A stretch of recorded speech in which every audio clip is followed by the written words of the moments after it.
లైఫ్లో ఏదైనా మనం సాధించాలి అంటే ఏమున్నా లేకపోయినా మన మీద మనకి నమ్మకం మాత్రం ఖచ్చితంగా ఉండాలి. అప్పుడే మనం ఏదైనా సాధించగలం.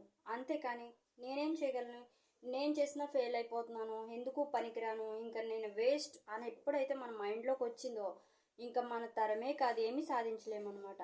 మీకు ఒకటి తెలుసా, ఇప్పుడు గోడకి కొట్టిన ఒక బంతి చూడండి ఎంత వేగంగా రివర్స్ అయ్యి మన మీదకి వస్తుందో. అలా మనం ఎప్పుడైనా ఫెయిల్ అయిపోగానే మళ్ళీ రివర్స్లో ఎక్కువ ఆలోచించాలన్నమాట. ఓ ఇది ఇది పోతే పోనివ్వండి, వేరే దానిలో ఎలా మనం ముందుకెళ్ళాలి. అంతేగాని ఒక ప్రయత్నం చేసి ఫెయిల్ అయిపోగానే డిస్కరేజ్ అయిపోకూడదు. మనకి మనం ఎంకరేజ్ చేసుకుంటూ మోటివేట్ చేసుకుంటూ ముందుకెళ్తే విజయం ఖచ్చితంగా మన తలుపు తడుతుంది, గ్యారంటీగా. కాబట్టి ట్రై చేయండి, డిస్కరేజ్ అవ్వద్దు. ఈ భూమి మీద పుట్టిన ప్రతి మనిషికి దేవుడు ప్రతి ఒక్కరికి ఒక్కొక్క స్కిల్ ఇచ్చాడు. అదేంటో మీరు గుర్తించి దాంట్లో కనుక ముందుకు కొనసాగితే తప్పకుండా విజయం మీద అవుతుంది.